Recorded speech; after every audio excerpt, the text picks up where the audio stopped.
আজ আমরা চলেছি বিশ্বের উচ্চতম গুরুদ্বারা দেখতে, হেমকুণ্ড সাহিব।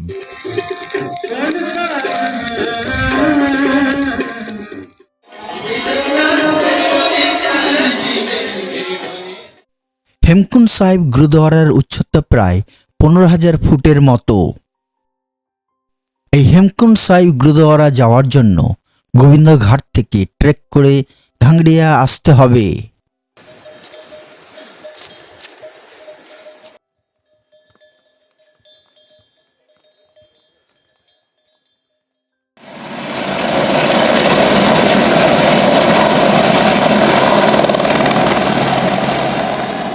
এই ঘাংড়িয়ায় গুরুদ্বারা সাহেব শ্রী গোবিন্দ ধাম আছে।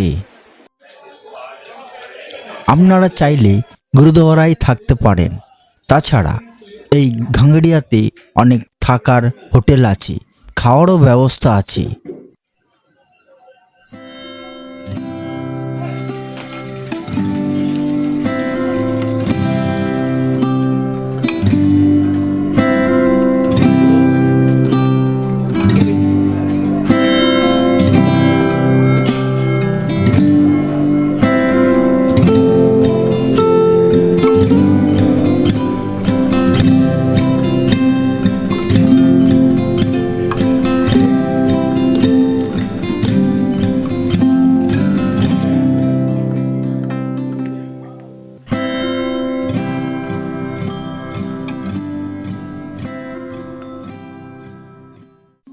ঘাংড়িয়ায় রাত কাটানোর পর পরের দিন সকাল সকাল ঘাংড়িয়া থেকে ট্রেক শুরু করলাম। হেমকুণ্ড সাহিব গুরুদ্বারাতে থাকার ও খাওয়ার ব্যবস্থা আছে, কিন্তু সকল যাত্রীরাই ফিরে এসে ঘাংড়িয়াতেই থাকেন। এই হেমকুণ্ড সাহিব ট্রেক রুটে ঘোড়া ভাড়া পাওয়া যায়। আপনারা কেউ হাঁটতে না পারলে ঘোড়া ভাড়া করতে পারেন। দর কষাকষি করে যাত্রা শুরু করুন।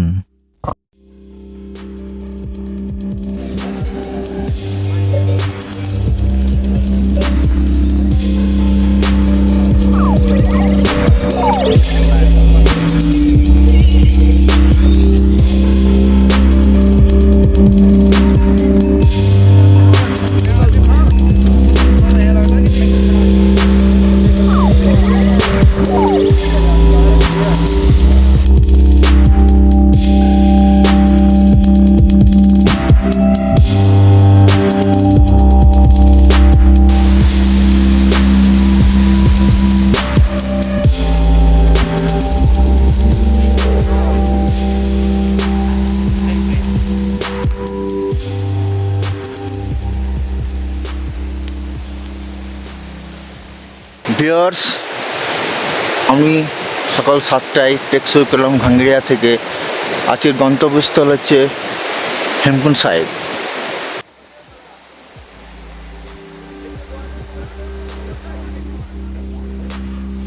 ঘাংড়িয়া থেকে ট্রেক শুরু করার পর কিছু দূর যাওয়ার পর একটি চেকপোস্ট পড়বে। এই চেকপোস্ট থেকে রাস্তা দুভাগে ভাগ হয়েছে। বাঁ দিকে রাস্তাটি চলে গেছে ভ্যালি অফ ফ্লাওয়ার্সের দিকে।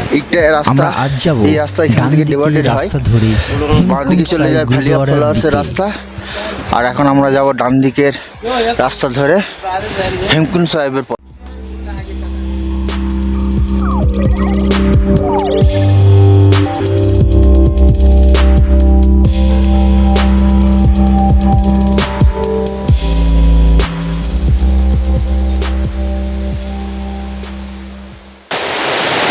পিছনে ঝর্ণা ঝরছে, খুব সুন্দর মনোরম দৃশ্য।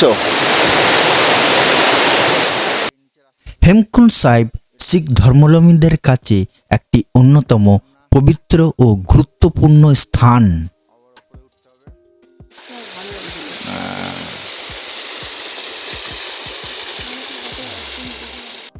দশম শিখ গুরু গুরু গোবিন্দ সিংজিকে উৎসর্গ করে এই গুরুদ্বারাটি তৈরি করা হয়েছে।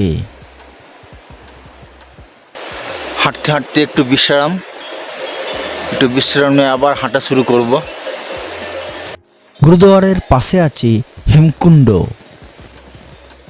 আমরা জানি হেমকুণ্ড একটি সংস্কৃত শব্দ। হেম মানে তুষার, কুণ্ড মানে পুকুর। আরও জানা যায় লক্ষণ গঙ্গা এই হেমকুণ্ড থেকে উৎপত্তি হয়েছে। গ্রন্থ সাহেবে উল্লেখ আছে দশম গুরু গুরু গোবিন্দ সিংজি পূর্ব জন্মে মেধাসমণি নামে এই সরোবরের তীরে তপস্যা করেছিলেন।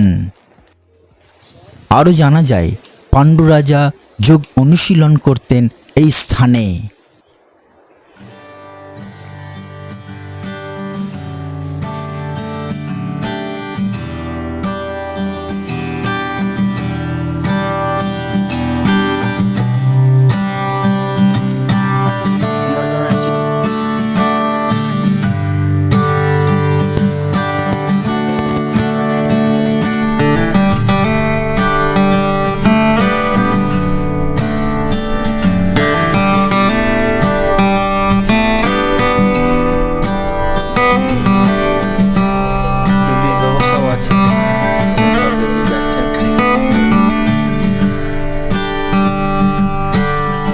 আমি নিচে থেকে চড়াই ভেঙে উপরে উঠে এলাম, এখনো চড়াই ভাঙতে হবে।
এই হেমকুণ্ড সাহেব গুরুদ্বারাটি পাথরের তৈরি, অনেকটা নক্ষত্রাকারের মতো। আমি হেমকুণ্ড সাহেবে পৌঁছে গেছি। ভাঙ্গড়িয়া থেকে 7টার সময় ট্রেক করে পৌঁছালাম হেমকুণ্ড সাহেব। জানা যায় 1930 সালে এই স্থানের আবিষ্কার করেন হাবিলদার মোহন সিংজি। পরে এখানে গুরুদ্বারা নির্মাণ করা হয়। মে জুনের শুরু থেকে সেপ্টেম্বর অক্টোবর পর্যন্ত এই রাস্তায় ট্রেক করা যায়। জুলাই থেকে অক্টোবরের মাঝামাঝি পর্যন্ত এই পথে ব্রহ্মকমল দেখা যায়। হেমকুণ্ড সাহেব গুরুদ্বারাতে লঙ্গরখানা আছে। এখানে গরম খিচুড়ি ও চাও পাওয়া যায়।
दर्शन कर ले भाई।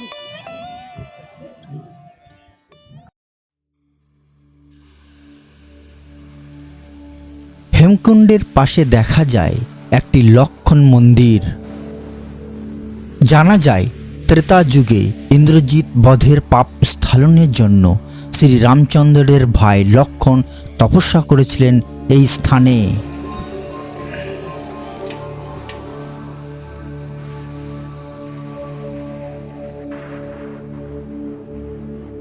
এই মন্দিরে কালো পাথরের লক্ষণ মূর্তি ছাড়াও আরও আছে লোকপাল গণেশ মহাদেবের মূর্তি।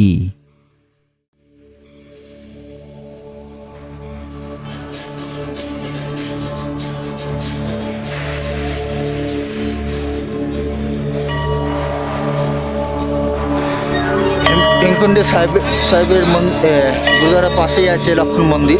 সাহেবের লক্ষণ মন্দির সামনে দাঁড়িয়ে আছি।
হেমকুণ্ড সাহেব গুরুদ্বারা চত্বরটি বেশ ভালো। অনেকটা সময় কাটানো হলো এই চত্বরে।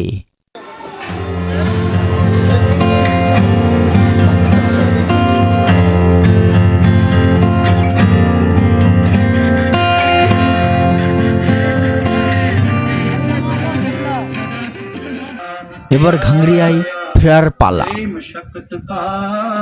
ভিডিওটি আজ এখানেই শেষ করছি।